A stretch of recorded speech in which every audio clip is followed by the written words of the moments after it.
Hi, I'm Sarah. They called me the black sheep, the family disappointment. So when my sister Jessica screamed at me during our mother's 60th birthday party, calling me a complete disgrace in front of her entire corporate team, I just stood there and took it like I always did.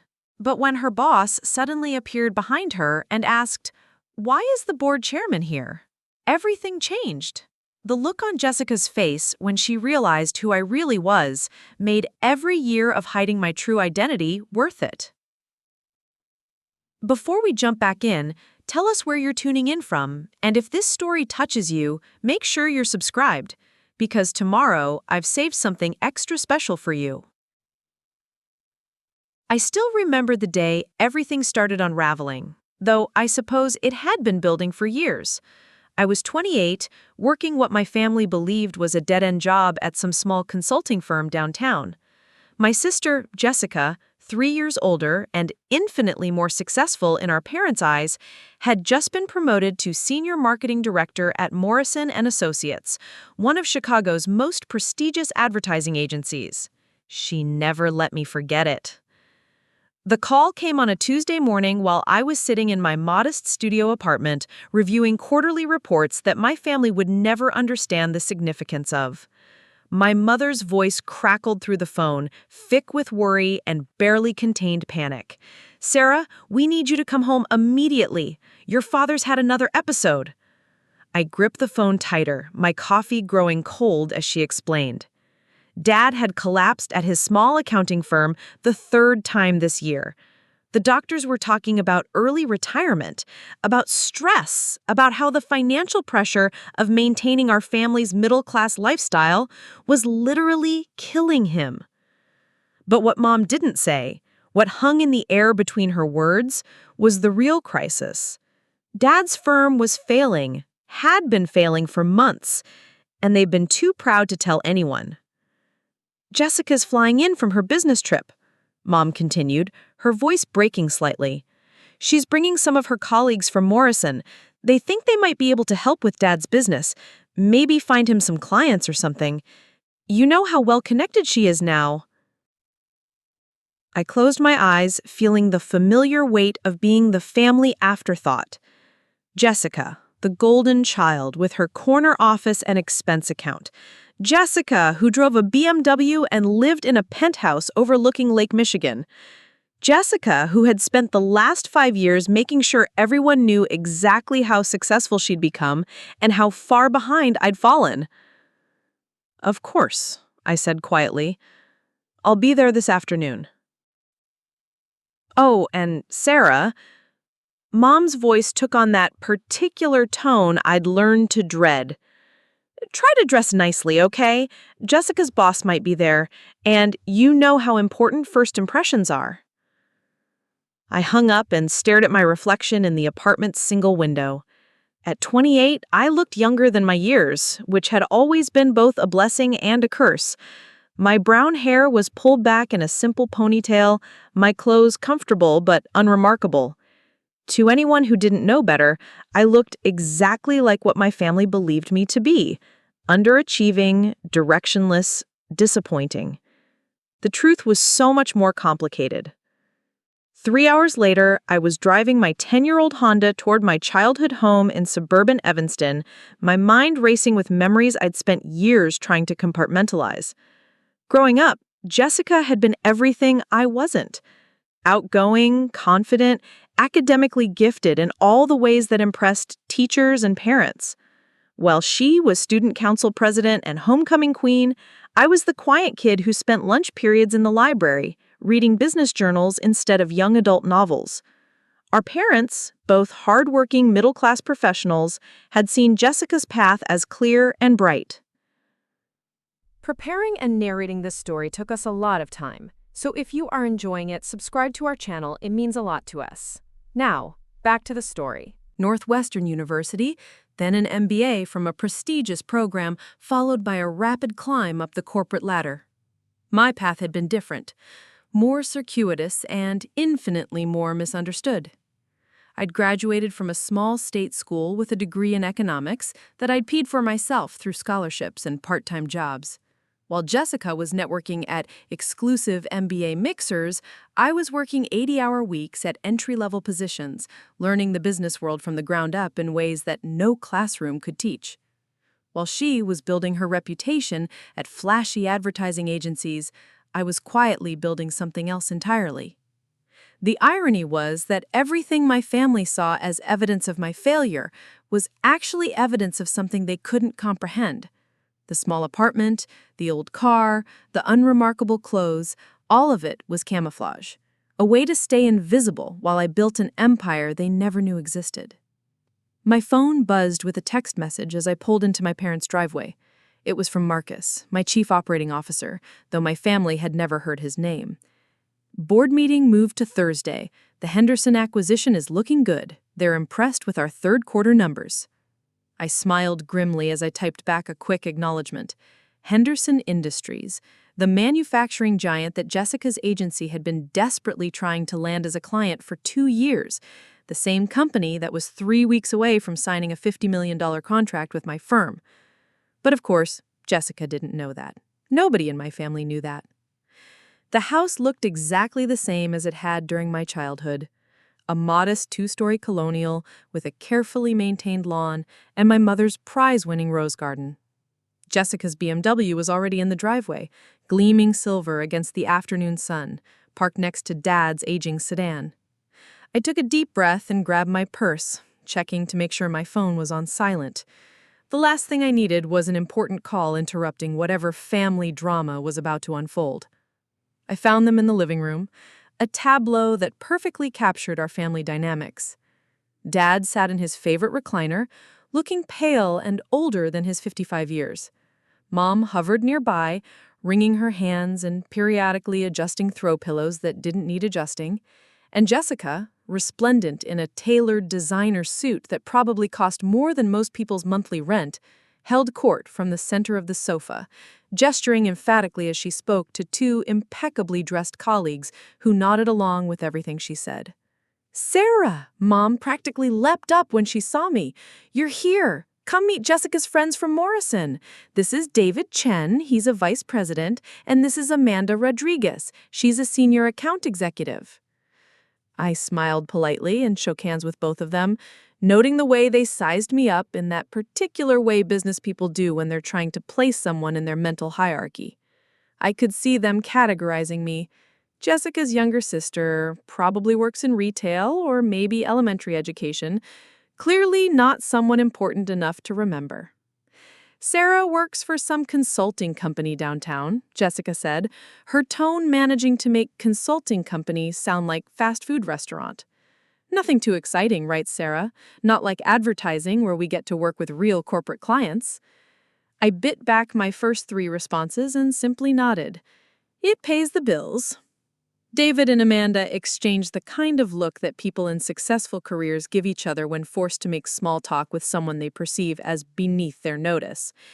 It was a look I'd seen countless times over the years, though usually from the other side of the equation. "So," Jessica continued, settling back into her role as family savior, "I've been telling Mom and Dad about some ideas we have for helping with the business situation. Morrison has Connections all over the city, and I'm sure we can help Dad find some new clients. Maybe even some bigger accounts." She turned to David and Amanda with the kind of bright smile that had gotten her through job interviews and client presentations. "Dad runs a small accounting firm. Nothing too complex, but I know how important it is to support family businesses, right?" David nodded absently, clearly more interested in checking his phone than discussing my father's financial troubles. "Absolutely. Small businesses are the backbone of the economy." I watched the interaction with growing irritation, not at David and Amanda, who were simply being polite colleagues on what was probably supposed to be their day off, but at Jessica's casual assumption that she was the only one capable of helping our family, the only one with connections, with resources, with anything valuable to offer. "Actually," Amanda said, glancing at her watch, "we should probably head back soon. I have a client dinner tonight and traffic's going to be brutal." "Of course," Jessica said quickly. "But before you go, let me just grab those business cards I mentioned. I think Dad should definitely reach out to some of the smaller companies in Morrison's network. See if they need bookkeeping services." As Jessica bustled off to her purse, I found myself alone with her colleagues and my parents. The silence stretched awkwardly until David, clearly trying to be polite, turned to me with forced interest. "So, Sarah, what kind of consulting do you do?" I considered my answer carefully. The truth was complicated, layered with years of deliberate misdirection and family assumptions that had calcified into accepted fact. Strategic planning, mostly. Some mergers and acquisitions work. Amanda perked up slightly. "Oh, that's interesting. Are you with one of the big firms? McKinsey? Bain?" "No," I said simply. "Smaller operation." Which was technically true, though smaller was relative. My firm, Blackstone Strategic Solutions, had 43 employees, offices in 3 cities, and annual revenues that would have shocked everyone in the room. But I'd learned long ago that the easiest way to avoid uncomfortable questions was to let people make their own assumptions about what smaller operation meant. Jessica returned with a handful of business cards, launching into an animated explanation of which contacts might be most helpful for Dad's accounting firm. I half-listened, my attention divided between her presentation and a series of text messages from my assistant about tomorrow's presentation to potential investors. Big investors, the kind who could take Blackstone Strategic from successful to legendary. "Sarah, are you even paying attention?" Jessica's sharp voice cut through my thoughts.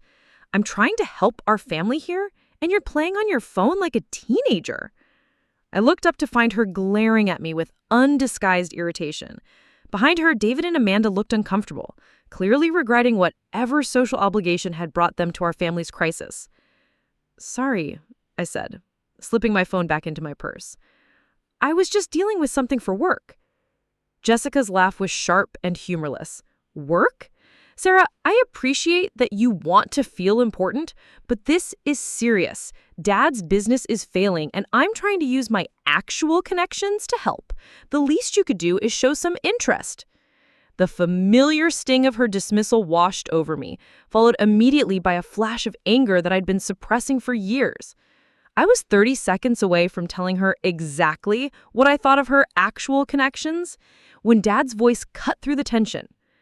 "Girls, please, this isn't the time for arguing."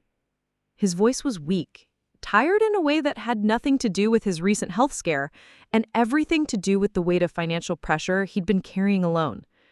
Looking at him, I made a decision. That would change everything. "Jessica's right," I said quietly. "This is serious, and we need to use every resource available to help Dad. Finding Dad some real clients, companies that can actually pay their bills." I nodded thoughtfully. "What kind of companies does Morrison work with? Just local businesses, or do you have any national accounts?" David answered, clearly more comfortable discussing business than family drama. "We have a pretty diverse client base, some local, some regional. Our biggest account right now is Henderson Industries, though we've been having some challenges with that relationship lately." The irony was so perfect, I almost laughed. Instead, I kept my expression neutral and asked, "What kind of challenges?" Amanda jumped in, apparently forgetting that I was just the disappointing younger sister. "They're looking to expand their operations, but they need strategic planning support that goes beyond traditional advertising. They want someone who understands manufacturing, supply chain logistics, market analysis. It's outside our wheelhouse, honestly." "We've been trying to find a consulting partner," David added. "Someone with real experience in industrial strategic planning. But most of the big firms are either too expensive or too bureaucratic for what Henderson needs." I felt the familiar thrill that came with recognizing a perfect opportunity, the same feeling I'd had hundreds of times over the past 5 years as I'd built Blackstone from nothing into one of the most respected strategic consulting firms in the Midwest. This was what I lived for, the moment when all the pieces aligned, when complex problems revealed elegant solutions. "That does sound challenging," I said carefully. "Strategic planning for manufacturing companies requires very specific expertise." Jessica waved her hand dismissively. "See, this is exactly what I mean. Sarah thinks she understands business strategy because she read some article online or something. David, Amanda, you don't need to explain your client relationships to my sister. She wouldn't understand the complexities involved. The condescension in her voice was so thick I could have cut it with a knife. David and Amanda looked even more uncomfortable, clearly sensing the family undercurrents they'd stumbled into. I saw Amanda check her watch again and exchange a meaningful look with David. Actually, Amanda said diplomatically, we really should get going. Jessica, thank you for having us, and Mr. Thompson, I hope you feel better soon. They moved toward the door with the practiced efficiency of people escaping an awkward social situation. Jessica followed them, still chattering about potential connections and promising to email more contacts by the end of the week. I remained in the living room with my parents, watching through the window as Jessica walked her colleagues to their car. She was animated, gesturing as she spoke, clearly trying to extend the conversation. Even from a distance, I could see David and Amanda's polite but hurried responses, their obvious desire to escape. She means well, Mom said softly, settling beside Dad's chair. Jessica just wants to help. I knew that was true, which somehow made everything more complicated. Jessica wasn't evil or malicious. She genuinely believed she was the family's best hope for solving our father's crisis. She genuinely couldn't conceive of a world where her unremarkable little sister might have resources that exceeded her own. I know, and she's right that Dad needs help. Dad looked up at me with tired eyes. Sarah, honey, I don't want you to worry about this. It's not your responsibility. Jessica has connections, resources. She'll figure something out. The assumption stung, though I understood where it came from. For years, I'd cultivated the image of someone who was doing fine, but not particularly successful. Someone who could be counted on in small ways, but wasn't expected to solve major problems. It had been a necessary deception, a way to build my business without the pressure and expectations that came with family knowledge of success. But sitting there, watching my father struggle with problems I could solve with a single phone call, the deception felt less like protection and more like betrayal. Jessica returned from the driveway, her expression a mixture of satisfaction and frustration. Well, that went pretty well, I think. David seemed genuinely interested in helping Dad find some clients. And Amanda mentioned that Morrison might be looking for a bookkeeper for some of their smaller accounts. She settled back onto the sofa, pulling out her phone. I'm going to email David tonight with a list of Dad's qualifications and service offerings. Morrison has such a huge network. I'm sure we can find something. I watched her scroll through her contacts, completely absorbed in her role as family savior. Part of me admired her confidence, her absolute certainty that she could fix things. Another part of me wondered what it would be like to live with that kind of uncomplicated self-assurance. Jessica, I said carefully, what if there were other options? Other ways to help Dad that didn't involve Morrison? She looked up from her phone with barely concealed impatience. Like what, Sarah? Do you have some secret network of accounting clients I don't know about? The question hung in the air, loaded with sarcasm and assumptions. I could have answered it honestly. Could have told her about Blackstone Strategic, about our client base that included 3 Fortune 500 companies, about the fact that I personally knew the CEOs of companies that would consider Dad's accounting firm a rounding error in their budgets. Instead, I simply said, I might know some people. Jessica's laugh was sharp. Sarah, I appreciate that you want to help, but this requires real business connections, not someone you met at a coffee shop who owns a nail salon. The dismissal was so complete, so casually cruel, that it took my breath away. Not because it was unexpected, I'd been hearing variations of it for years, but because of how wrong it was, how utterly, completely wrong. I stood up slowly, my decision crystallizing. You're right, Jessica. This is too important for amateur hour. She nodded, apparently taking my agreement as acknowledgement of her superiority. Exactly. Don't worry, I'll handle everything. By next week, I'll have Dad connected with at least 3 potential clients. I looked at my father, slumped in his chair with the weight of financial worry, and at my mother, hovering anxiously as she always did when family stress reached critical levels. They deserved better than Jessica's well-meaning but limited network. They deserved solutions that actually worked. I need to make a phone call, I said, pulling out my phone. I'll be right back. I stepped onto the back patio, breathing in the cool afternoon air as I scrolled through my contacts. The number I needed was saved under Marcus COO, though my family would never understand the significance of those initials. He answered on the second ring. Sarah, everything okay? You never call during family time. I need a favor, I said without preamble. How quickly can we put together a comprehensive client referral package for a small accounting firm? Full service, everything from basic bookkeeping to tax preparation and financial planning. Morrison was quiet for a moment, processing the unusual request. Are we talking about your father's business? Yes. How small are we talking? Annual revenues? I thought about Dad's firm, the modest office he'd maintained for 20 years, the handful of Business clients who formed the backbone of his practice. Maybe 200,000 gross annually? Very local, very traditional. And you want us to refer clients to him?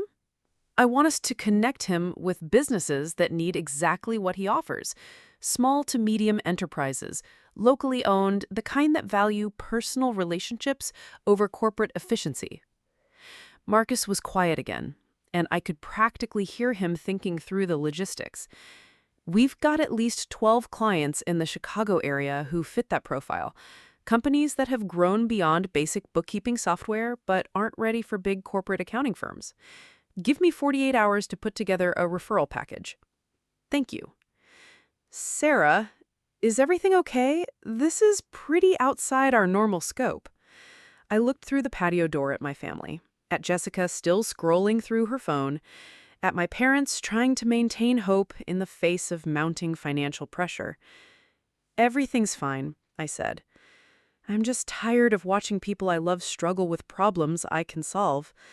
I hung up and stood in the garden for a few more minutes, surrounded by my mother's roses and the familiar sounds of suburban afternoon. In 2 days, Marcus would have a package of potential clients that would transform my father's business from struggling to thriving. Companies that actually needed his services, not charity connections from Jessica's advertising contacts. The irony wasn't lost on me. For 5 years, I'd built a business that specialized in solving exactly these kinds of problems. Strategic consulting for companies navigating growth, change, and market challenges. I'd helped dozens of businesses expand, optimize, and succeed. But I'd never used those skills to help my own family. Partly because they'd never asked, and partly because they'd never believed I had anything valuable to offer.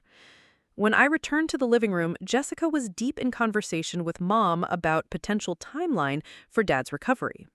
She looked up as I entered, her expression slightly impatient. Everything okay? You were out there for a while. Just work stuff, I said, settling back into my chair. Nothing important. Jessica nodded absently, already turning back to her planning. Good, because I was just telling Mom about the timeline. David thinks he can have some contacts for Dad by early next week, and Amanda mentioned that Morrison might be hiring for some contract work. Maybe Dad could pick up some temporary income while we build his client base. I listened as she outlined her strategy, noting the careful balance of optimism and realism that characterized all her plans. Jessica was good at what she did. I had to give her credit for that. She understood people, understood how to build relationships and leverage connections. In her world, she was genuinely successful. The problem was that her world was so much smaller than she realized. My phone buzzed with another text from Marcus. Henderson Industries just moved our meeting up to tomorrow. They want to fast-track the partnership discussion. I glanced at the message and felt a familiar surge of satisfaction. Henderson Industries, the same company that Jessica's agency was desperately trying to land. The same company that would, in less than 24 hours, likely sign a contract that would make Blackstone Strategic their primary consulting partner for a $50 million expansion project. Jessica was still talking, outlining her plans for Dad's business recovery, completely unaware that the solution to all our family's problems was sitting 3 feet away from her, disguised as her disappointing little sister. I made a mental note to ask Marcus to include Henderson Industries in the referral package, not as a direct client, they were far too large for Dad's firm, but as a connection. Henderson would need local accounting support for their Chicago expansion, and they trusted Blackstone's recommendations completely. The afternoon stretched on, filled with family conversation and Jessica's increasingly detailed plans for Dad's business recovery. I participated when asked, offered appropriate, supportive comments, and carefully avoided saying anything that might reveal the extent of my actual knowledge about business strategy and corporate connections. It was exhausting, this constant performance of being less than I was. But it had become second nature over the years, this careful balance of staying invisible while building something extraordinary. As the sun began to set, casting long shadows across the living room, I realized that tomorrow would change everything. Not just for Dad's business, but for our entire family dynamic. Marcus would deliver the referral package, Dad would suddenly have more potential clients than he could handle, and Jessica would be forced to confront the possibility that her little sister might not be quite as helpless as she'd always assumed. The thought should have been satisfying. Instead, it filled me with a strange mixture of anticipation and sadness. Because once the truth came out, once my family understood who I really was and what I'd built, nothing would ever be the same again. But looking at my father, seeing the worry lines that had deepened over the past months, I knew it was time.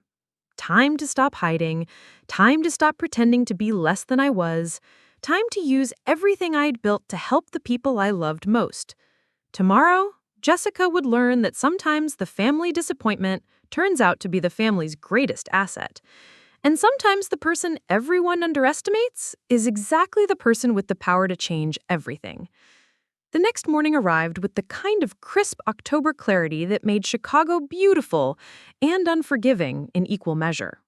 I woke in my childhood bedroom, surrounded by remnants of a life I'd outgrown years ago. Participation trophies from high school debate team, college textbooks I'd never had the heart to donate, a bulletin board still pinned with acceptance letters to graduate programs I'd never attended because I'd been too busy building an empire. My phone showed 17 missed messages, most from Marcus and my senior staff at Blackstone Strategic. The Henderson Industries meeting had been moved up again, now scheduled for 10 this morning instead of this afternoon. In the corporate world, when a $50 million client wants to accelerate discussions, you accommodate them, period. I scrolled through the messages quickly, noting updates on 3 other major projects, 2 potential new client inquiries, and a reminder about next week's board presentation. My real life, the one my family knew nothing about, was moving forward at its usual breakneck pace while I sat in a house where everyone still thought of me as the underachiever who couldn't quite get her act together. The irony was becoming harder to swallow with each passing hour. Downstairs, I found Mom making coffee with the methodical precision of someone who'd been awake for hours, probably worrying. She looked up when I entered the kitchen, her smile tired but genuine. "Morning, sweetheart. Did you sleep okay? I know that mattress is getting old." "Fine, Mom. How's Dad this morning?" Her expression tightened slightly. "Better physically, but he's been up since 5 going through client files, trying to figure out which accounts he might lose if he has to take extended time off. The doctor said stress like this could trigger another episode." I poured coffee into the mug she offered, the same one I'd used throughout high school, emblazoned with my state university's logo. Everything in this house was a reminder of the modest expectations my family had always held for me. Respectable but unremarkable, safe but uninspiring. "Where's Jessica?" "Still sleeping. She was up late last night making calls to her contacts at Morrison." "She's really throwing herself into helping your father." Nodded, sipping coffee that was stronger than I usually drank, but somehow comforting in its familiarity. Through the kitchen window, I could see Dad in his home office, shoulders hunched over paperwork that probably represented every client relationship he'd built over 20 years of careful, honest work. My phone buzzed with another message from Marcus. "Henderson meeting confirmed for 10. They're bringing their entire executive team. This could be bigger than we thought." I glanced at the time. 8:30. If I left now, I could make it to downtown Chicago with time to spare, attend what was likely to be the most important meeting in Blackstone Strategic's history, and potentially close a deal that would establish us as one of the premier consulting firms in the Midwest. All I had to do was abandon my family in their crisis, again, and return to the life I'd built in secret. The old Sarah would have made some excuse about a work emergency and driven straight to the office. The old Sarah had spent 5 years prioritizing business success over family connection, using their low expectations as cover for her absence from everything that truly mattered. But sitting in that kitchen, watching my father struggle with problems I could solve, I realized something had shifted. Maybe it was seeing Dad's health scare, or maybe it was finally being tired of living a double life. But I couldn't bring myself to leave. Not today. I typed back to Marcus. Handle the Henderson meeting without me. You have full authority to negotiate terms. His response came immediately. Are you serious? This is Henderson Industries. $50 million. You've been building toward this for 2 years. I stared at the phone, feeling the weight of the decision. Marcus was right. This was everything I'd worked for. The kind of client that would put Blackstone Strategics on the map permanently, that would establish our reputation beyond any doubt. Walking away from this meeting was potentially throwing away years of careful planning and strategic positioning. But looking through the kitchen doorway at my father, bent over financial documents that represented his life's work, I typed back, dead serious. You know the Henderson project better than anyone. Close the deal. What do I tell them about your absence? I considered the question. The truth was that I was choosing family over business, something that would be understood and respected by any decent human being. But the truth was also complicated by 5 years of careful deception, by a family who had no idea that their disappointing daughter was about to walk away from the business opportunity of a lifetime to help solve problems they didn't even know she was qualified to address. Tell them I'm handling a family emergency, which is true. You've never put anything ahead of business before. The observation stung because it was accurate. For 5 years, I'd prioritized Blackstone Strategic above everything else. Family dinners, holiday celebrations, personal relationships, all of it had taken a backseat to building the company.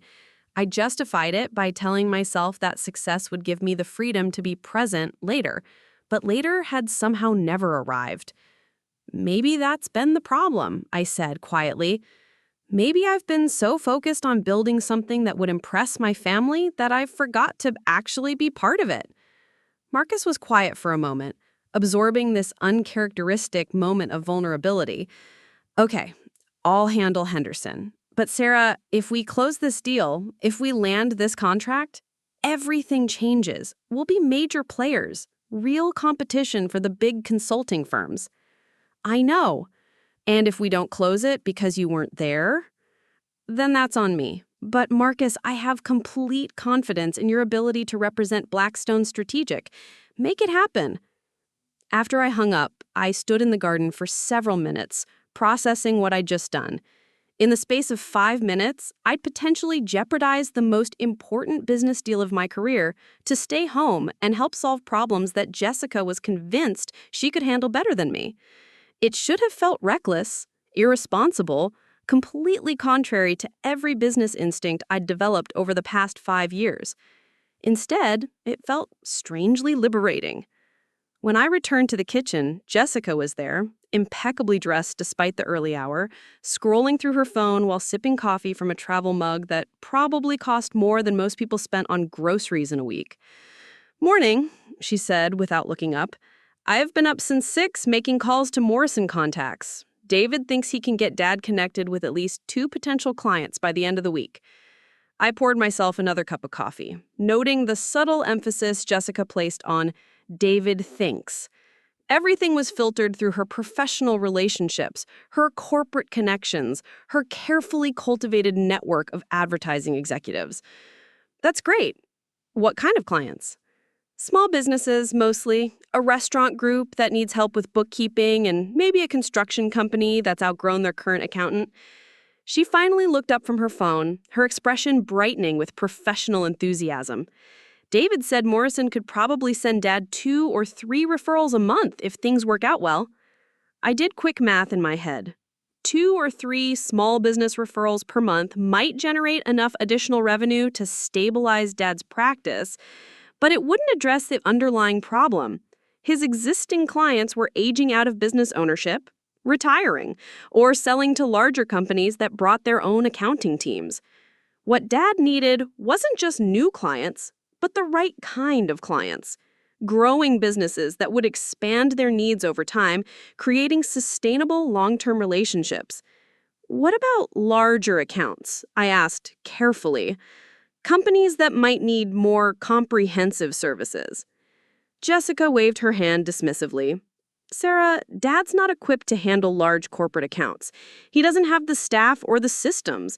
Morrison deals with Fortune 500 companies, but those clients need accounting firms with dozens of employees and specialized departments. She returned to her phone, apparently considering the discussion closed. Besides, large corporate accounts are incredibly competitive. You need connections, references, proven track records with similar companies. Dad's never worked with anything bigger than a local manufacturing company. I sipped my coffee, thinking about Blackstone Strategic's client base. Henderson Industries was indeed a Fortune 500 company, but we also worked with dozens of mid-sized businesses, companies that needed sophisticated financial analysis but weren't ready for the bureaucracy of major accounting conglomerates, companies that valued personal relationships and customized service over corporate efficiency, companies that would be perfect fits for Dad's practice if they knew he existed. You're probably right, I said, maintaining the careful neutrality I'd perfected over years of family interactions. Dad's always been more comfortable with smaller accounts anyway. Jessica nodded approvingly, apparently pleased that I was finally acknowledging her superior understanding of business realities. Exactly. And honestly, smaller accounts are more stable anyway. Large corporations change accounting firms all the time, usually based on cost considerations. Small businesses stay loyal if you do good work. She wasn't wrong about loyalty, but she was missing the bigger picture. Small businesses also had limited growth potential. A restaurant group might provide steady monthly revenue, but they'd never generate the kind of income that would allow Dad to expand his practice, hire additional staff, or build the kind of financial security that would let him sleep at night. What Dad needed was the sweet spot. Mid-sized companies with growth trajectories, businesses that were successful enough to pay premium rates for quality service, but still small enough to value personal relationships over corporate credentials. Businesses exactly like the ones in Blackstone Strategic's referral network. My phone buzzed with a text from Marcus. Henderson meeting starting in 20 minutes. Wish me luck. I typed back, you don't need luck. You need confidence. Close the deal. Jessica glanced over as I put my phone away. Work calling? I thought you said you were taking time off to help with Dad.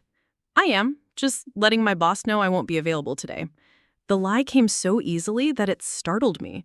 5 years of maintaining this fiction had made deception second nature, but for the first time, I felt genuinely uncomfortable with the necessity of it. Not because I was ashamed of what I'd built, but because maintaining the deception required constantly diminishing myself in front of people whose opinion mattered to me. That's good, Jessica said approvingly. Family should come first.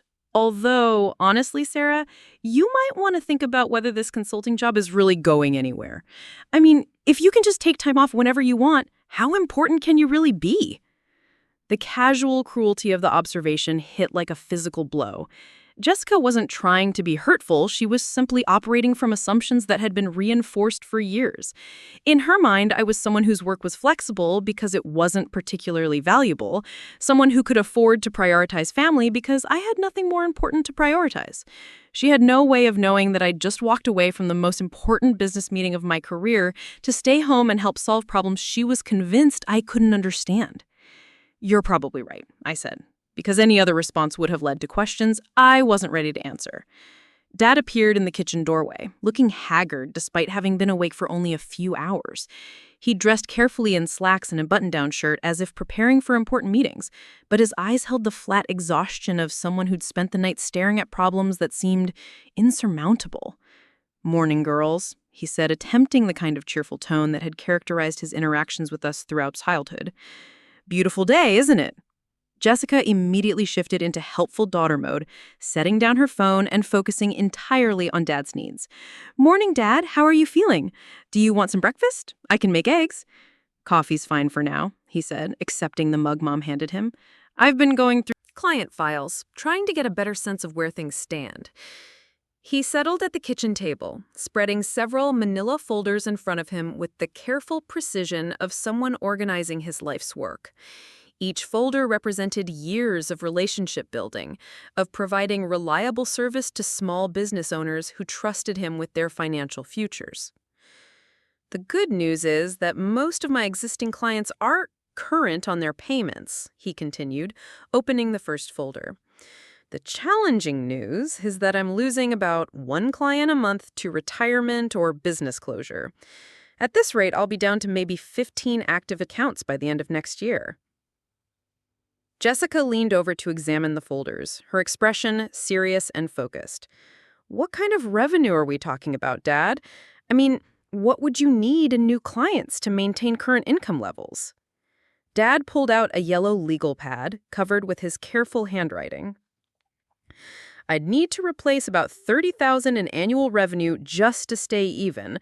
That's roughly 3 to 4 new small business clients, depending on their complexity." "That's totally manageable," Jessica said immediately. "David thinks Morrison can send you 2 or 3 referrals a month. Within 6 months, you could be ahead of where you are now."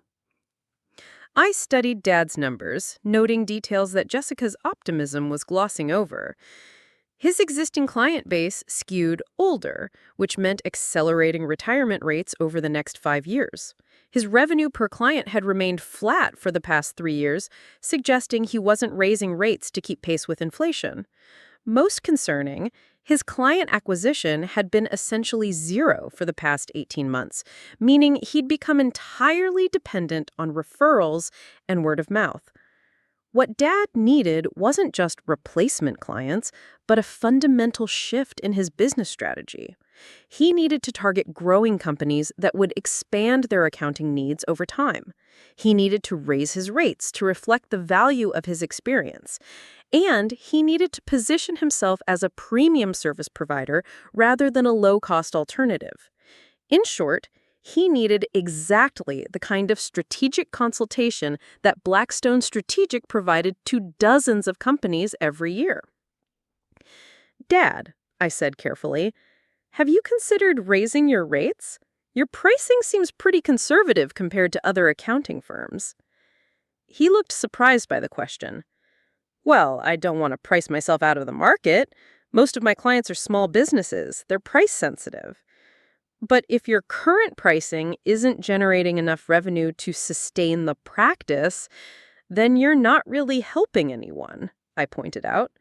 "A small rate increase across existing clients might eliminate the need to find as many new accounts." Jessica frowned. "Sarah, Dad can't just arbitrarily raise prices on long-term clients. That's not how professional services work. You maintain competitive pricing to keep clients happy." I bit back my first response, which would have been to explain exactly how professional services pricing worked, including the psychology of value perception and the strategic use of rate increases to filter for higher quality clients. Instead, I simply said, "You're probably right. I was just thinking out loud." But Dad looked thoughtful. "Actually, Sarah might have a point. I haven't raised rates in almost 3 years, partly because I was worried about losing clients during the recession. But most of my accounts have grown since then. Maybe it's time to have those conversations." Jessica looked uncomfortable with this deviation from her carefully planned rescue strategy. "Dad, I really think you should focus on client acquisition first. Get your revenue stabilized with new accounts, then worry about pricing strategies." "Why not both?" I asked. "A modest rate increase on existing clients plus strategic acquisition of higher value accounts?" Because, she said with barely controlled patience, you can't just decide to target higher value accounts without having the infrastructure to serve them. Dad would need additional staff, upgraded systems, probably a larger office. That requires capital investment he doesn't have. She turned back to Dad, clearly trying to redirect the conversation toward more practical ground. The Morrison referrals are realistic, achievable opportunities that can start generating revenue within weeks. That's what we need to focus on. I wanted to point out that higher value accounts didn't necessarily mean Fortune 500 companies, that there was a substantial middle market of growing businesses that needed sophisticated accounting services, but weren't ready for major corporate bureaucracy. I wanted to explain that Dad's current infrastructure was probably sufficient to handle several mid-sized clients, and that the additional revenue from even 2 strategic accounts would far exceed what he'd generate from 6 small business referrals. Most of all, I wanted to tell them that I knew exactly which companies in Chicago were looking for accounting partners, because Blackstone Strategic worked with dozens of businesses that had outgrown basic bookkeeping, but weren't ready for corporate bureaucracy. Instead, I said nothing, because explaining any of that would require explaining who I really was and what I'd spent the last 5 years building. My phone buzzed with another message from Marcus. Henderson team just arrived. They brought more people than expected. I think they're serious about moving fast. I glanced at the message and felt a complex mixture of anxiety and pride. Anxiety because this was the biggest deal in Blackstone's history, and I wasn't there to manage it personally. Pride because Marcus was right. If Henderson Industries had expanded their team for this meeting, it meant they were preparing to move forward quickly.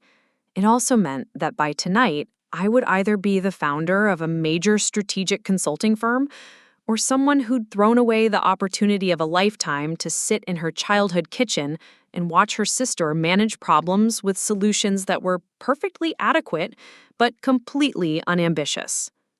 "Sarah, you're checking your phone again," Jessica said sharply. "I thought you said work wasn't important today." "Sorry," I said, slipping the phone back into my pocket. "You're right, this is more important." Jessica's expression softened slightly, apparently pleased by my acknowledgement of priorities. "I know it's hard to disconnect from work, but Dad needs all of us focused on solutions right now." I nodded, trying to look appropriately chastened while privately noting the irony of being lectured about focus by someone who'd spent the entire morning managing her own professional relationships. The difference, of course, was that Jessica's work was visible, acknowledged, respected by our family. Mine was invisible, dismissed, assumed to be unimportant because they had no framework for understanding what I actually did. Dad cleared his throat, drawing our attention back to the folders spread across the table. "I appreciate both of you girls taking time to help with this. I know you have your own lives, your own responsibilities." His voice carried the particular tone that parents use when they're trying to be grateful while secretly worried that they're becoming burdens.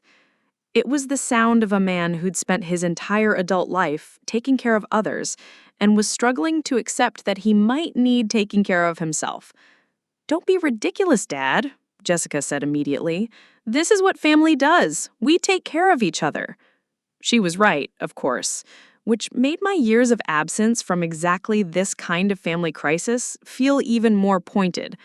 How many times had there been problems I could have helped solve if I hadn't been so focused on building a business empire that I was too proud to tell them about? How many conversations like this one had I missed because I was in meetings, traveling for clients, or simply too caught up in the intoxicating process of building something extraordinary to pay attention to the ordinary needs of people who loved me? "So what's the next step?" I asked, trying to refocus on immediate practicalities rather than dwelling on years of emotional absence. Jessica consulted her phone, apparently checking a carefully maintained to-do list. "I'm meeting David for lunch downtown. He's going to give me a list of potential referral sources, plus contact information for the restaurant group I mentioned. I should have specific names and numbers by this afternoon." She looked at me expectantly. What about you? Can you help Dad organize his client files? Maybe update his business presentation materials? If he's going to be meeting with new prospects, he needs to look professional. The suggestion was perfectly reasonable and completely insulting. Jessica was asking me to handle administrative tasks while she managed the strategic business development. Not because she was trying to be condescending, but because she genuinely believed that organizing files was the most valuable contribution I could make to solving Dad's business problems. Sure, I said. I can help with organization. Dad looked relieved. That would be great, Sarah. Some of those files go back years, and I'm not sure they're in the best shape for showing to potential clients. As Jessica gathered her things and prepared to leave for her lunch meeting with David, I found myself wondering what would happen if the Henderson Industries deal went through. $50 million in consulting revenue would make Blackstone Strategic one of the fastest-growing firms in the Midwest. It would establish us as serious competition for the major consulting companies. And it would generate the kind of industry recognition that I'd been building toward for years. It would also make it exponentially harder to maintain the fiction that I was just another underemployed consultant working for someone else's small firm. But as I watched Dad carefully reorganizing client folders that represented decades of honest work and community service, I realized that I was tired of living a double life. Tired of pretending to be less than I was. Tired of letting my family struggle with problems I could solve. Tired of accepting their assumptions about my capabilities. The Henderson Industries deal would either happen or it wouldn't. Marcus was fully capable of representing Blackstone Strategic, and if the opportunity was as strong as I believed, our reputation and capabilities would speak for themselves. Today, for the first time in years, I was going to focus entirely on my family. Not as Sarah the disappointment, but as Sarah the strategic consultant who happened to love them enough to use every skill I developed to help them succeed, even if they never knew that's who I really was. Jessica kissed Dad goodbye and promised to call as soon as her meeting with David was finished. After she left, the house settled into the kind of comfortable quiet that had characterized my childhood weekend mornings. Dad returned to his home office, and Mom busied herself with household tasks that probably didn't need doing but provided therapeutic activity during stressful times. I sat at the kitchen table, staring at my phone, and thinking about the conversation I needed to have with Marcus after the Henderson meeting concluded. Because regardless of how that deal turned out, things were going to change. I was tired of hiding, tired of pretending, tired of being underestimated by people whose opinion mattered to me. It was time. My family to learn who I really was. The question was whether they'd be proud of what I'd become, or whether they'd be hurt that I'd kept it secret for so long. Either way, the deception was coming to an end. Today would be the last day Sarah, the disappointment, existed. Tomorrow, one way or another, they would meet Sarah, the CEO. By 3 o'clock that afternoon, I was sitting in Dad's home office, surrounded by 20 years' worth of client files, tax documents, and business records that told the story of a man who'd built his practice one relationship at a time. The organizational project Jessica had assigned me was supposed to be busy work, something to keep me occupied while she handled the real business development. Instead, it had become a masterclass in understanding exactly what my father had built and what he needed to take it to the next level. Dad worked quietly at his desk, occasionally asking me questions about filing systems or offering commentary on particular clients. His voice carried the mix of pride and worry that comes from a lifetime of being responsible for other people's financial welfare. "That stack there," he said, nodding toward a pile of folders I'd organized by annual revenue. "Those are the clients that keep me up at night. All small family businesses, all struggling with the same thing. They're successful enough to need professional accounting help, but not quite successful enough to afford what it really costs." I looked at the files he'd indicated: a family restaurant with 3 locations, a small manufacturing company that produced custom automotive parts, a construction firm that specialized in historic renovations. Each folder was thick with documentation, evidence of the kind of detailed, personal service that large accounting firms couldn't provide. "What do you mean they can't afford what it really costs?" I asked, though I suspected I knew the answer. Dad leaned back in his chair, running a hand through hair that had gone completely gray over the past few years. I charge them what they can pay, not what the work is actually worth. Take Romano's restaurant. They need monthly financial statements, quarterly tax planning, payroll processing for 60 employees, and consultation on expansion financing. A big firm would charge them $15,000 a year minimum. I charge them $8,000. The math was immediately clear to me, though Dad seemed to see it as simply the cost of doing business with clients he cared about. He was subsidizing their success at the expense of his own financial stability, creating a practice that was simultaneously valuable to clients and unsustainable for him. But if they're growing, if they're adding locations and employees, shouldn't they be able to afford market rates? I asked carefully. Should be, yes. But Romano's is still paying off the loan for their second location, and they're trying to save for a third. Every dollar matters to them right now. Dad's voice carried the kind of personal investment that explained why his clients stayed loyal for decades. I figure if I help them get established properly, eventually they'll be able to pay full rates. It's an investment in the relationship. I nodded, understanding both the nobility and the fundamental business flaw in his approach. Dad was essentially acting as an unofficial business partner for dozens of small companies, providing below-market consulting services in exchange for the satisfaction of watching them succeed. It was admirable and completely unsustainable. My phone buzzed with a text from Marcus. "Henderson meeting wrapped. Need to call you ASAP. This is big." I glanced at Dad, who was absorbed in reviewing a client's quarterly statements, and stepped into the hallway to call Marcus back. He answered before the first ring finished. "Sarah, where have you been? I've been trying to reach you for an hour." "Sorry, I was helping my dad with some business organization. How did the Henderson meeting go?" There was a pause, and I could hear the excitement Marcus was trying to contain. "They want to move forward, not just with the consulting contract, but with a comprehensive strategic partnership. They're talking about making Blackstone their exclusive consulting partner for all Midwest operations." I felt my heart skip. "What does that mean in terms of revenue?" "Conservative estimate? $75 million over 3 years. But Sarah, there's more. They want to announce the partnership at the Chicago Business Council dinner next week. Full press coverage, industry recognition, the works. They're treating this as a major strategic alliance." I leaned against the hallway wall, processing the magnitude of what Marcus was telling me. $75 million would make Blackstone Strategic one of the largest independent consulting firms in the region. The Chicago Business Council dinner was attended by every major business leader in the city, covered by every relevant trade publication. This wasn't just a client contract, it was industry validation on a scale I'd never imagined possible. "There's just one thing," Marcus continued, his voice taking on a slightly worried tone.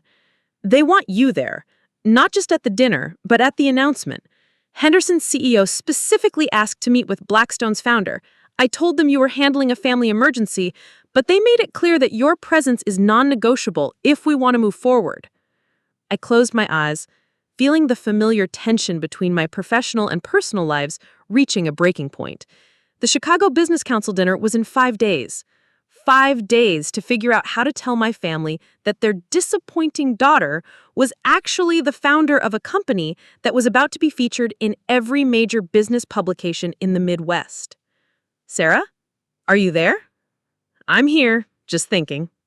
I looked back toward Dad's office, where he was still absorbed in client files that represented financial problems I could solve with a single phone call to any of a dozen Blackstone clients. "Marcus, I need you to do something for me. Anything. I need you to put together a comprehensive referral package for a small accounting firm. Client prospects, not just any clients, but specifically mid-sized companies that need personalized service and are willing to pay premium rates for quality work." There was silence on the other end, and I could practically hear Marcus trying to process this request in the context of our Henderson industry triumph. "This is for your father's business?" "Yes." "Sarah, we just closed the biggest deal in company history. Why are we talking about referrals for a small accounting firm?"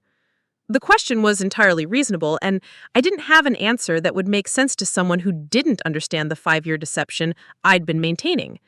How could I explain that landing the Henderson Industries contract felt less important than solving problems for a man who'd spent his entire career helping other people succeed at the expense of his own financial stability? Because it's important to me, I said finally, and because we have clients who need exactly what my father provides: experienced personal service from someone who actually cares about their success. Marcus was quiet for a moment, and I could practically hear him trying to process this request in the context of our Henderson industry triumph. How many prospects are we talking about? Enough to triple his current revenue within 6 months. Jesus, Sarah, do you realize what you're asking? Our client base is worth millions of potential referrals. If we start connecting them with outside service providers, we're essentially giving away business relationships that took years to build. He was right, of course. Client relationships were the most valuable asset any consulting firm possessed, carefully guarded and strategically leveraged.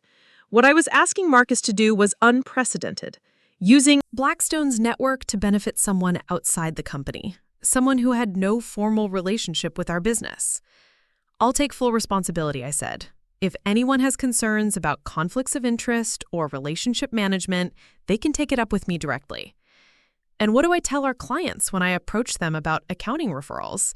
How do I explain why Blackstone Strategic is suddenly in the business of recommending local accountants? The question was fair and complicated. Our clients trusted us to provide strategic guidance, not to sell them on service providers they hadn't requested. Any referral would need to be positioned carefully, presented as genuine value rather than a favor to the boss's family.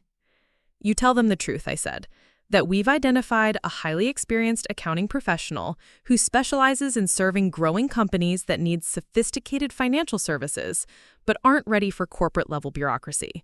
You tell them that we've worked with this firm on multiple projects and can personally vouch for their expertise and integrity.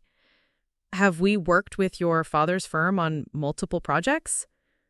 We will have by the time you make the first referral. Marcus laughed, a sound that held both admiration and disbelief. You're planning to hire your father's firm to provide accounting services for Blackstone Strategic? The idea hadn't occurred to me until that moment, but as soon as Marcus said it, I realized it was perfect. Blackstone had been using a large corporate accounting firm for 3 years, paying premium rates for impersonal service that treated us like just another line item in their client portfolio. Dad's firm could provide the same services with infinitely more attention to detail and strategic insight. Why not? We need accounting services. He needs clients who appreciate quality work and can afford to pay for it. It's a natural fit. Sarah, your father doesn't know you're the founder of Blackstone Strategic. He will by the end of the week. Another pause. Longer this time. You're really going to tell them? After all these years? I looked through the doorway at Dad, still absorbed in client files, still trying to solve problems through careful organization and hard work. In 5 days, I would be standing on a stage at the Chicago Business Council dinner, being introduced as the founder of one of the region's fastest-growing consulting firms. There was no way to maintain the fiction after that level of public recognition. I don't have a choice anymore, I said. And honestly, I'm tired of hiding. Tired of pretending to be less than I am, tired of watching my family struggle with problems I could solve. What if they're angry that you've been lying to them for 5 years? It was the question I'd been avoiding, the one that kept me awake at night whenever I considered revealing the truth. What if my family felt betrayed by the deception?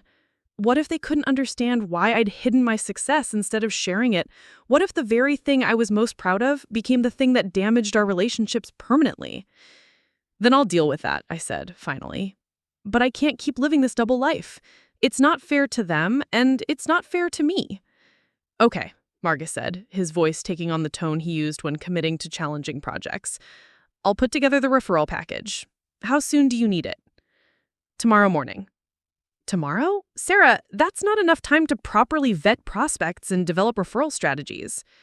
Marcus, I've been thinking about this for weeks. Every client we have who's complained about impersonal service from large accounting firms, every growing company that's mentioned needing more strategic financial guidance, every business owner who's expressed frustration with corporate bureaucracy. You know exactly which companies would benefit from working with a firm like my father's. He was quiet, and I could hear him mentally reviewing our client base, identifying the natural fits. Marcus had been with Blackstone long enough to understand our clients' needs and frustrations intimately. He knew which companies were dissatisfied with their current service providers and which ones were growing fast enough to need more sophisticated accounting support. "All right," he said finally. "I can have something ready by tomorrow morning. But Sarah, you need to be prepared for the possibility that this changes everything. Once your family knows who you really are, once they understand what you've built, there's no going back to being the underachieving little sister." "I know. And once we announce the Henderson partnership at the Business Council dinner, you're going to be a public figure in the Chicago business community. There will be interview requests, speaking engagements, industry recognition. You won't be able to hide anymore, even if you wanted to." I thought about Jessica's lunch meeting with David, her careful plans to solve Dad's problems through her advertising industry connections. By next week, she would discover that her disappointing sister was about to be featured in the same business publications that covered Morrison Associates, probably with more prominent placement than any account executive would ever receive. "I understand," I said. "Send me the referral package tomorrow morning and make sure it's comprehensive. I want my father to have more qualified prospects than he can handle." After I hung up, I stood in the hallway for several minutes, processing the magnitude of what I'd set in motion.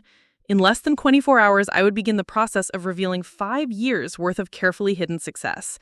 Marcus would compile a list of potential clients that would transform Dad's practice from struggling to thriving. And somewhere in Chicago, Jessica was having lunch with David with her careful plans to solve Dad's problems through her advertising industry connections. By next week, she would discover that her disappointing sister was about to be featured in the same business publications that covered Morrison Associates, probably with more prominent placement than any account executive would ever receive. The irony was almost overwhelming, but it was also strangely fitting. For years, I'd built my business by identifying opportunities that others missed, by seeing potential where others saw problems, by connecting resources with needs in ways that created value for everyone involved. Now I was finally going to use those same skills to help the people who mattered most to me, even if it meant risking the comfortable anonymity I'd maintained for so long. When I returned to Dad's office, he looked up from the financial projections he'd been reviewing. "Everything okay? You looked pretty serious out there." "Just work stuff," I said, settling back into my chair among the client files. "Nothing urgent." Dad nodded, apparently satisfied with the explanation. "I've been thinking about what you said earlier about raising rates. You might be right that I've been too conservative with pricing." He pulled out a calculator and began running numbers, his expression growing more thoughtful as he worked. This was the Dad I remembered from childhood, the one who approached problems systematically and always found solutions through careful analysis and hard work. If I raised rates by just 15% across existing clients, that would generate an additional $12,000 annually. Combined with 2 or 3 new accounts at proper market rates, I might not need as many referrals as I thought. I watched him work, noting the way his demeanor shifted as the math began to make sense. This was the Dad I remembered from childhood, the one who approached problems systematically and always found solutions through careful analysis and hard work. The question is whether existing clients would accept a rate increase. Most of them have been with me for years. They might see it as taking advantage of the relationship. Or they might see it as long overdue recognition of the value you provide. When was the last time any of them complained about your service? He laughed. Never, actually. I get thank you cards, finally. Cards at Christmas, referrals to their friends, invitations to their family celebrations. I probably have the most satisfied client base of any accountant in Chicago. Then they'll understand that quality service costs more than discount service, I said. The clients who truly value what you do will pay the higher rates. The ones who won't probably weren't profitable relationships anyway. Dad looked surprised by this observation, as if the idea of evaluating client relationships based on profitability was a new concept. It probably was, for someone who'd spent 20 years prioritizing client satisfaction over business optimization. You know, Sarah, you have a pretty good understanding of business strategy for someone who works for a consulting firm. Have you considered starting your own practice? The question hit like a physical blow, not because it was unexpected, but because it was so perfectly timed. In less than a week, Dad would discover that I hadn't just considered starting my own practice. I'd build one of the most successful consulting firms in the region, a firm that was about to be recognized as a major player in the Chicago business community. "I've thought about it," I said carefully, "but starting a business is complicated. It takes time, capital, the right connections." "True, but you seem to have good instincts for it. The way you think about pricing strategies, client relationships, business development, those are sophisticated concepts. Maybe you're working for the wrong consulting firm." I smiled, wondering what he would think if he knew that tomorrow morning, Marcus would be sending him a referral package that would include companies worth millions of dollars in potential revenue. Companies that trusted Blackstone Strategic's judgment enough to accept our recommendations without question. "I've thought about it," I said carefully, "but starting a business is complicated. It takes time, capital, the right connections." "True, but you seem to have good instincts for it. The way you think about pricing strategies, client relationships, business development, those are sophisticated concepts. Maybe you're working for the wrong consulting firm." I smiled, wondering what he would think if he knew that tomorrow morning, Marcus would be sending him a referral package that would include companies worth millions of dollars in potential revenue. Companies that trusted Blackstone Strategic's judgment enough to accept our recommendations without question. "Maybe I am," I said carefully. "Maybe it's time to think bigger." Dad nodded approvingly. "That's exactly what I mean. You have more potential than you realize, sweetheart. Don't let anyone convince you to think small." The advice was so perfectly ironic that I almost laughed. Here was my father, who had no idea that his supposedly underachieving daughter had already spent 5 years thinking as big as possible, encouraging her to stop settling for less than she was capable of achieving. Tomorrow, everything would change. Tomorrow, he would learn that his youngest daughter hadn't been underachieving at all, but had been building something extraordinary while everyone assumed she was struggling to get by. The question was whether he would be proud of what she'd accomplished or hurt that she'd hidden it for so long. Either way, the time for hiding was almost over. The next morning arrived with the kind of clarity that comes only after major decisions have been made. I woke early in my childhood bedroom, my phone already buzzing with messages from Marcus. The referral package was ready, comprehensive and perfectly targeted. More importantly, news of the Henderson Industries partnership had leaked to the business press overnight.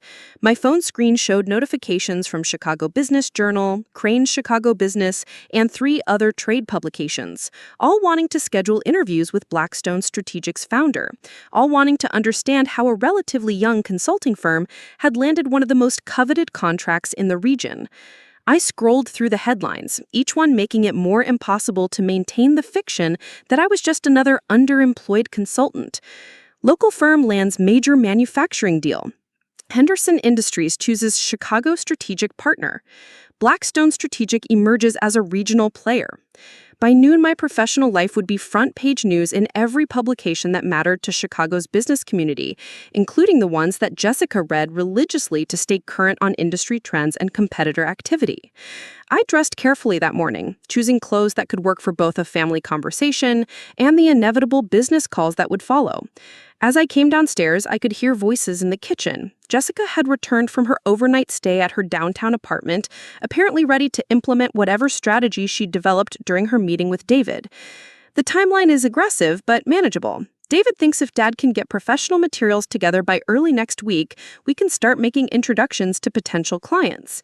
She looked up as I poured coffee, her expression bright with the enthusiasm of someone who'd solved a complex problem. "Good morning, Sarah. I have great news. David's contacts came through better than expected."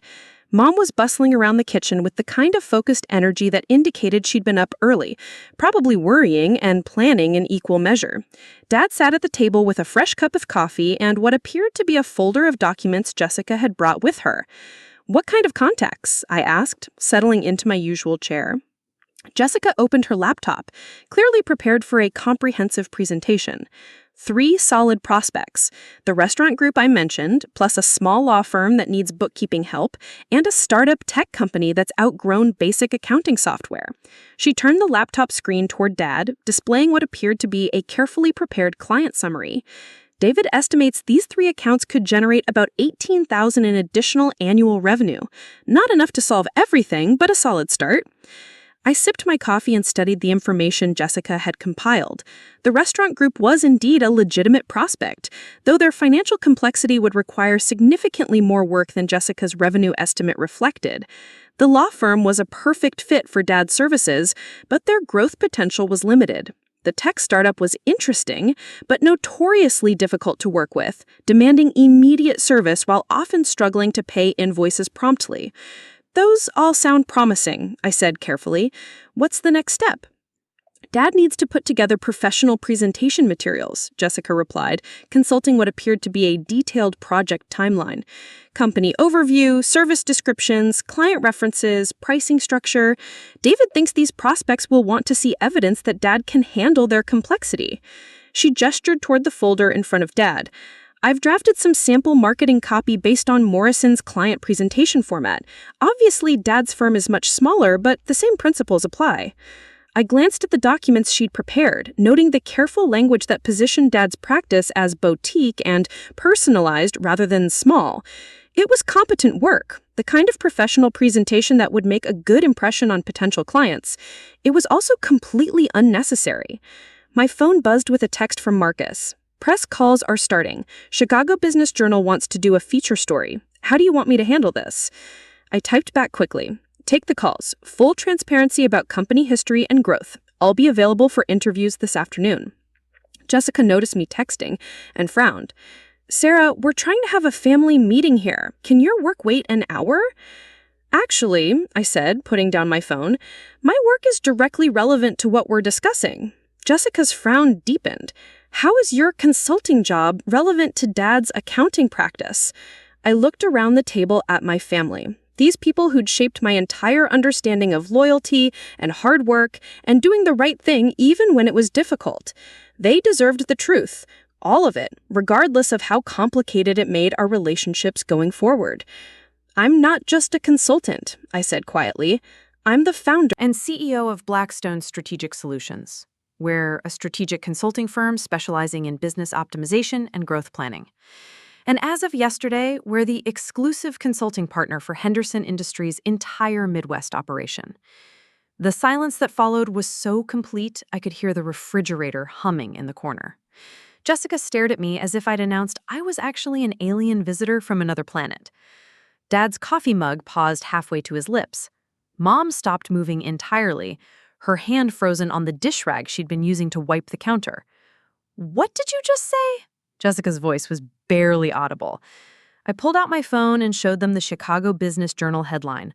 "Local consulting firm lands $75 million Henderson Industries contract." Below the headline was a photo of me from last year's Chamber of Commerce dinner, identified as Sarah Thompson, founder and CEO, Blackstone Strategic Solutions.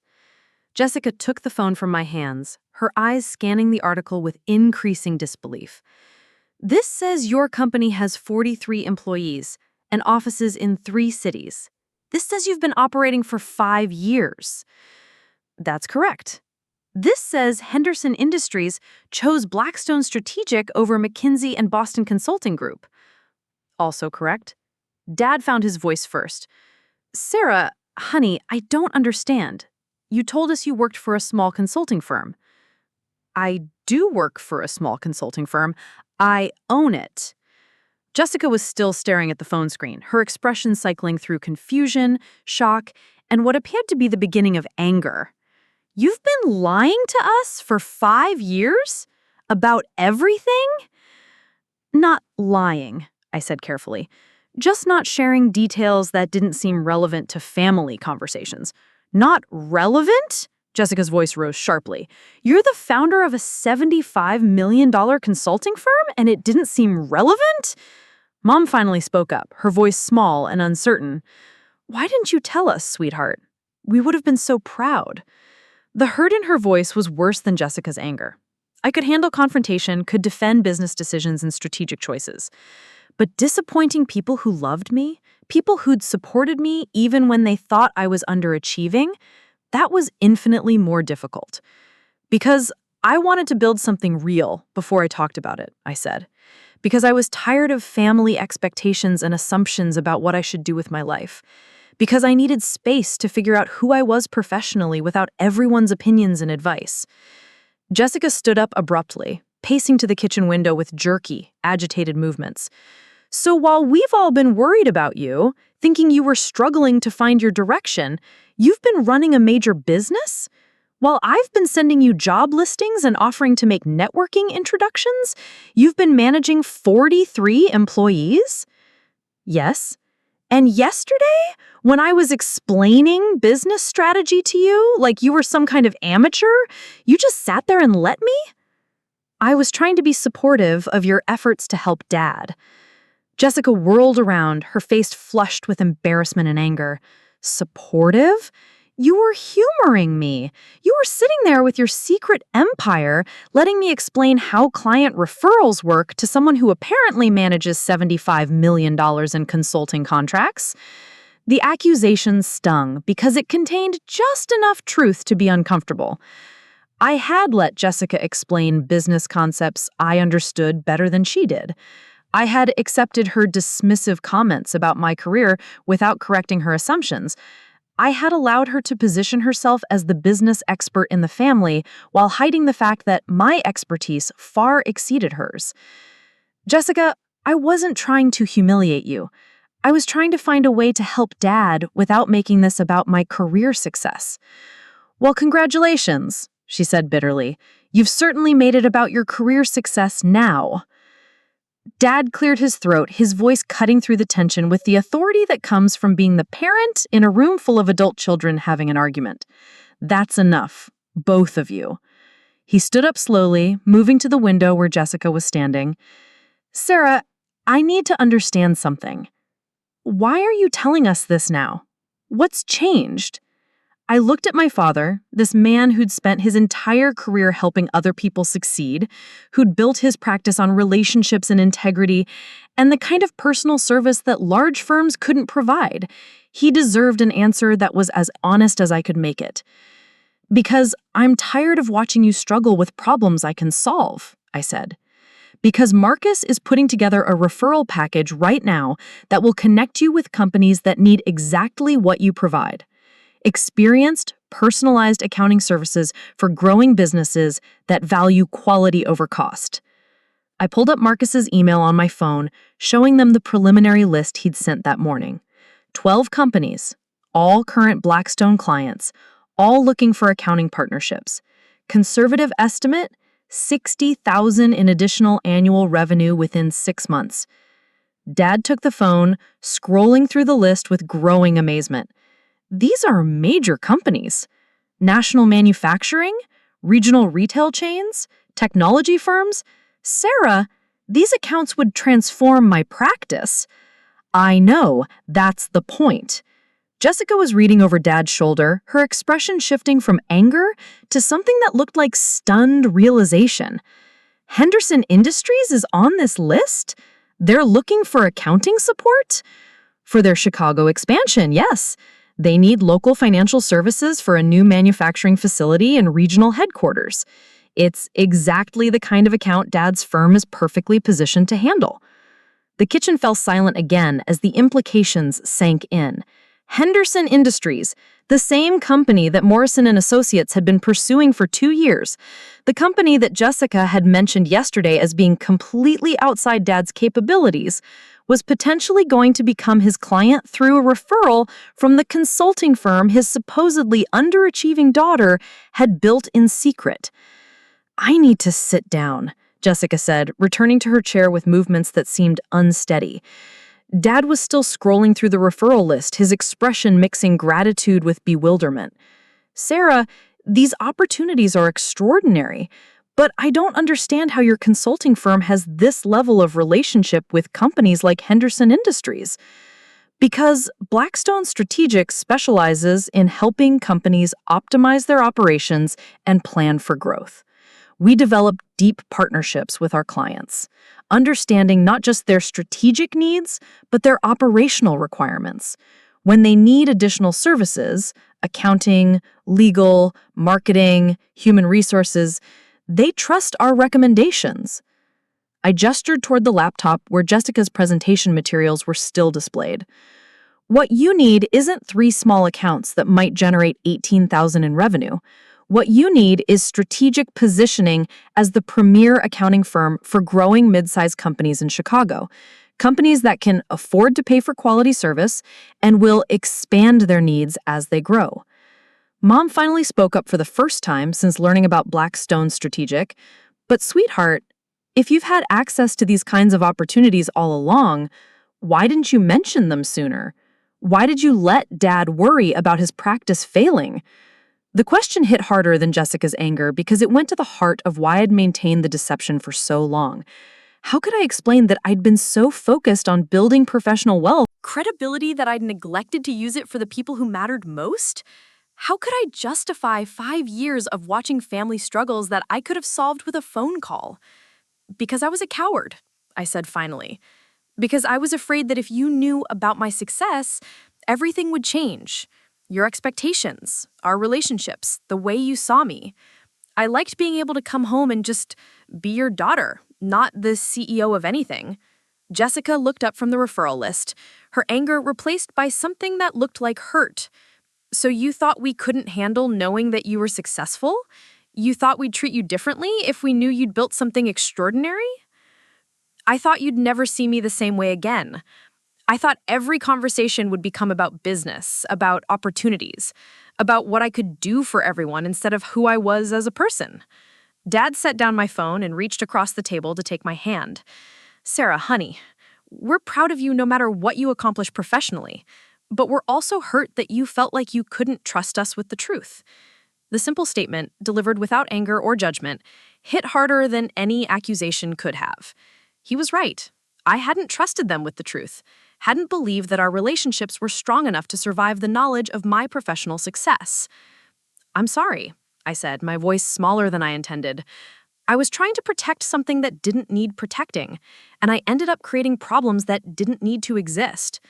Jessica was quiet for a long moment, studying the referral list with the focused attention she usually reserved for client presentations.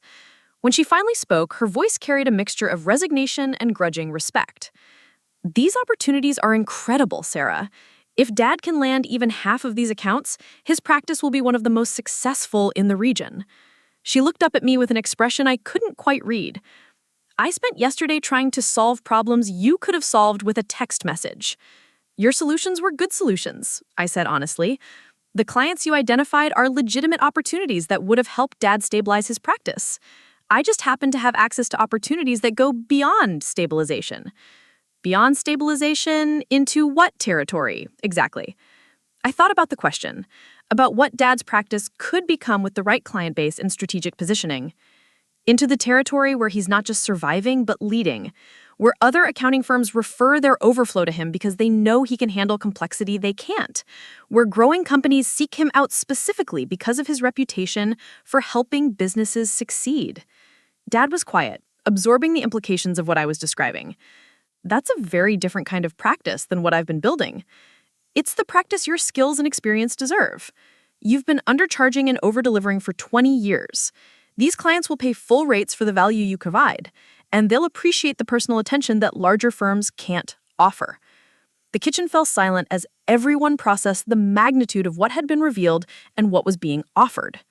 Jessica's carefully planned rescue strategy had been rendered obsolete by opportunities she couldn't have imagined. Dad's struggling practice was about to be transformed by connections he'd never known existed, and I was finally free from the burden of pretending to be less than I was. But freedom, I was learning, came with its own complications, because now that the truth was out, everything would indeed change, just as I'd feared. The question was whether the change would bring us closer together or drive us further apart. 3 months later, I stood in the ballroom of the Palmer House Hotel, watching my father receive the Chicago Small Business Excellence Award. He wore a new suit, carried himself with confidence I hadn't seen in years, and spoke to a room full of business leaders who now knew him as the accountant behind some of the city's most successful mid-sized companies. Henderson Industries had indeed become his client, along with 7 other companies from Marcus's referral list. Dad's practice had tripled in size, requiring him to hire 2 additional accountants and move to a larger office downtown. More importantly, he'd stopped undercharging for his services, finally recognizing that quality expertise deserved premium compensation. Jessica approached me during the cocktail reception, looking elegant in a black dress that probably cost more than most people's monthly rent. Our relationship had been complicated over the past 3 months, a careful dance of rebuilding trust while navigating the reality that our family dynamic had shifted permanently. "He looks happy," she said, watching Dad network with other award recipients. "He's happy. For the first time in years, he's not worried about money or losing clients or whether the practice will survive." Jessica nodded, sipping champagne while scanning the crowd with the practiced eye of someone always alert to networking opportunities. "David asked me about you yesterday. He wants to know if Morrison could pitch Blackstone Strategic on their marketing needs." I smiled, appreciating the irony. "Tell David that Blackstone handles our own marketing internally, but if Morrison ever needs strategic consulting services, they should call our main number like any other prospective client." That's a very diplomatic way of saying no.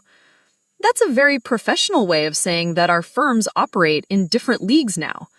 Jessica was quiet for a moment, watching the crowd of Chicago's business elite. "You know, I spent years thinking I was the successful one in our family, the one with the impressive job and important clients." "You are successful, Jessica. Morrison is a respected firm, and you're excellent at what you do.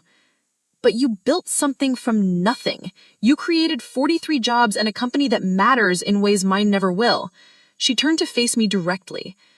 "I was wrong about you, Sarah. For years, I was completely wrong."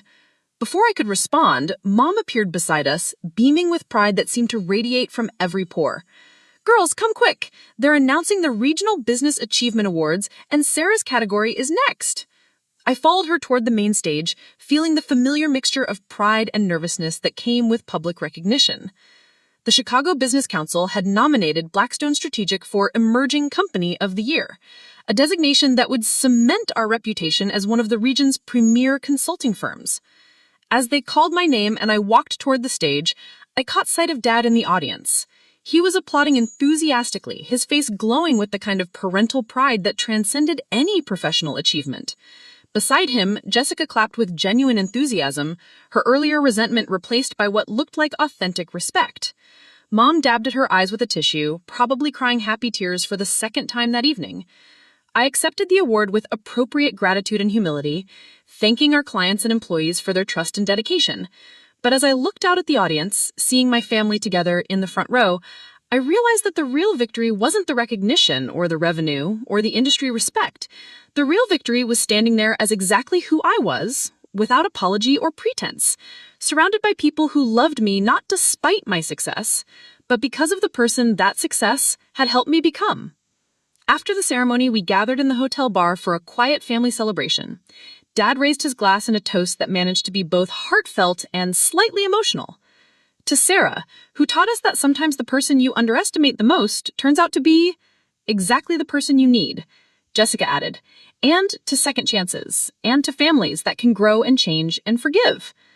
As we clinked glasses, I realized that the deception I'd maintained for 5 years had finally led to the truth I'd been afraid to share. Not just about my professional achievements, but about who I was as a daughter, a sister, and a person who learned that real success meant using your capabilities to lift up the people you love. The girl they'd once called the family disappointment had become the woman who'd helped them all discover what they were truly capable of achieving. Up next, you've got 2 more standout stories right on your screen. If this one hit the mark, you won't want to pass these up. Just click and check them out.